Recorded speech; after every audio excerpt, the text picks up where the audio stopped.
Hello, my friends. This is my story about the eternal cycle. What happens when we die? John had always been a seeker.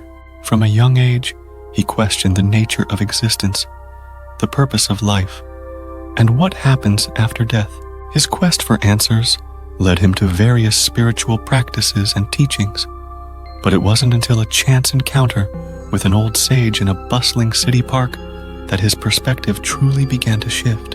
The sage, with a serene smile and eyes that seemed to hold the wisdom of the ages, listened patiently as John poured out his questions. "Why are we here? What happens when we die?"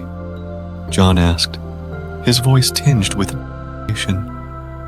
The sage chuckled softly. "Ah, the eternal questions. Tell me, John, do you remember where you were before you were born?" John frowned. "No, I don't. It's like nothingness." "Exactly," the sage replied. "Before birth, you were in a state of non-existence, a void. And when you die, you return to that same state. Life is but a temporary journey, a fleeting moment in the grand tapestry of existence." John was intrigued but confused. But if it's just nothingness, why does any of this matter? Why do we strive, love, and live? The sage's eyes twinkled. Because the journey itself holds meaning. The experiences, the connections, the growth, these are the treasures of life. The state before birth and after death is like a vast ocean of potential. But life is the wave that rises and falls, giving shape and form to that potential. Over the next few months, John immersed himself in this new understanding. He began to see life as a precious opportunity to learn, grow, and connect with others. He embraced each moment, knowing that while his physical existence was temporary, the impact of his actions and the love he shared would ripple through the lives of those he touched. John's journey of self-discovery led him to explore various spiritual traditions. He spent time in a Buddhist monastery, where he learned the art of mindfulness and meditation. He traveled to India and delved into the teachings of Hinduism, understanding the concept of Atman and the cycle of samsara. In the quietude of a Japanese Zen garden, he found peace in the simplicity of being present. With each experience, John's understanding deepened. He realized that the state of non-existence was not something to be feared, but embraced. It was a return to the source, a reunion with the infinite.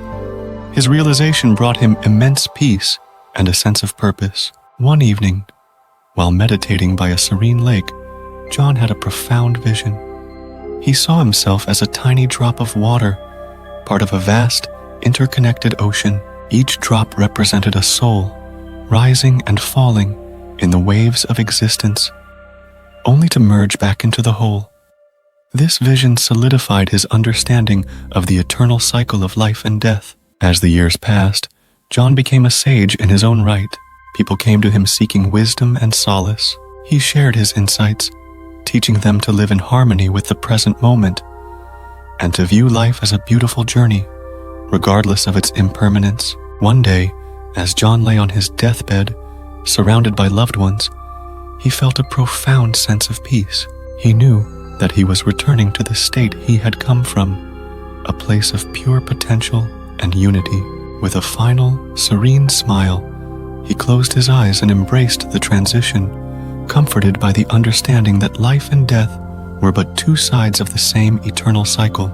As John's spirit merged back into the vast ocean of existence, his loved ones felt a deep sense of his presence, as if his essence continued to guide and protect them. His teachings lived on, inspiring generations to come, reminding them that the journey of life was to be cherished, and that death was not an end, but a return to the infinite dance of existence. And so John's journey continued, his essence merging back into the vast ocean of existence, ready to rise again in new forms and new experiences, forever part of the infinite dance of life. Thank you for listening to my story. Please like and subscribe.